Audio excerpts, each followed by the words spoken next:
আজকে বাংলাদেশের জন্য, বাংলাদেশের প্রতিটি মানুষের জন্য গভীর শোকের একটা দিন। আজকে বাংলাদেশের 3 বারের সাবেক প্রধানমন্ত্রী, গণতন্ত্র, সার্বভৌমত্ব এবং বাংলাদেশের মর্যাদা রক্ষায় অতন্দ্র প্রহরী, আপসীর নেত্রী বেগম খালেদা জিয়া ভোর 6টার সময় শাহাদত বরণ করেছেন। ইন্না লিল্লাহি ওয়া ইন্না ইলাইহি রাজিউন। গোটা জাতির মতো আজকে আমাদের সরকারে যারা আছেন আমরাও গভীরভাবে শোকাভিভূত। এই শোকের পরিবেশে আজকে বিশেষ আয়োজনে প্রধান উপদেষ্টার সভাপতিত্বে উপদেষ্টা পরিষদের একটা বিশেষ সভা অনুষ্ঠিত হয়েছে। সভার শুরুতে সাবেক প্রধানমন্ত্রী বেগম খালেদা জিয়ার মৃত্যুতে দাঁড়িয়ে 1 মিনিটে নীরবতা পালন করা হয় এবং তার আত্মার মাগফিরাত কামনা করে মোনাজাত করা হয়। মোনাজাত পরিচালনা করেন আমাদের ধর্মমন্ত্রী। সভায় বেগম জিয়ার মৃত্যুতে আগামীকাল থেকে 3 দিনের জন্য রাষ্ট্রীয় শোক প্রস্তাব গৃহীত হয়েছে এবং আগামীকাল সাধারণ ছুটির ঘোষণার সিদ্ধান্ত হয়েছে। সভায় বেগম জিয়ার মৃত্যুতে একটি শোক প্রস্তাব গৃহীত হয়।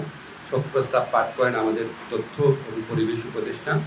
সবাই সিদ্ধান্ত হয় যে বাংলাদেশে যত দূতাবাস আছে পৃথিবীর বিভিন্ন প্রান্তে সেখানে শোক বই খোলা হবে। সভায় বিশেষ আমন্ত্রণে অংশ নেন বিএনপির মহাসচিব জনাব মির্জা ফখরুল ইসলাম আলমগীর।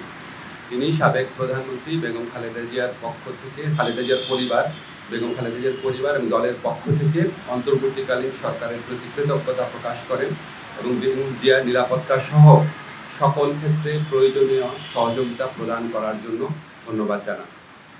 মির্জা ফখরুল ইসলাম আলমগীর সাহেব আমাদের সভাকে অবহিত করেন যে আগামীকাল বুধবার বাদ জোহর জাতীয় সংসদের দক্ষিণ প্লাজা এবং এর সংলগ্ন মানিক মিয়া এভিনিউতে বেগম খালেদা জিয়ার জানাজা অনুষ্ঠিত হবে।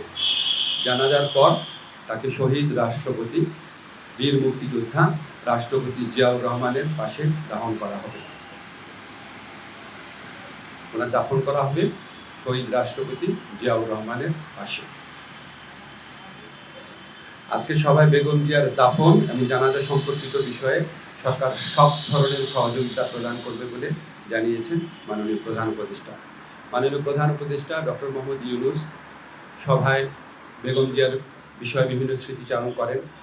একটা কথা বলতেই হচ্ছে যে উনি আমাদেরকে মনে করিয়ে দেন, শেষ যখন দেখা হয়েছিল বেগম জিয়া ওনার সাথে একান্তে অনেকক্ষণ কথা বলেছিল।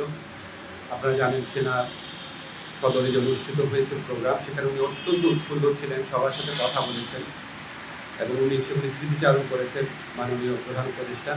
এবং উনি এটা বারবার বলেছেন যে আজকে এরকম এই জাতির এই বিশেষ মুহূর্তে আমাদের বেগম খালেদা জিয়ার উপস্থিতি অনেক প্রয়োজন ছিল। গোটা জাতি ওনার জন্য দোয়া করেছে, আল্লাহর ইচ্ছা উনি চলে গেছেন। কিন্তু বাংলাদেশের ইতিহাসে, বাংলাদেশের প্রতিটি মানুষের হৃদয়ে, বাংলাদেশের প্রতিটি আত্মমর্যাদাশীল গণতন্ত্রকামী দেশপ্রেমিক মানুষের হৃদয়ে ওনার অবস্থান অক্ষয় অবিনশ্বর হয়ে থাকবে। আমি ব্যক্তিগতভাবে মনে করি বাংলাদেশের ইতিহাসে এত শ্রদ্ধা, এত সম্মান, এত ভালোবাসা নিয়ে এরকম একজন নেত্রী চলে যাওয়া এটা একটা বিশেষ মুহূর্ত এবং আমরা বাংলাদেশের প্রতিটা মানুষ এই শোকে একত্রিত হয়েছি। একত্রে আমরা আগামীকাল শোক দিবস পালন করব, এরপরে 2 দিন শোক দিবস পালন করব।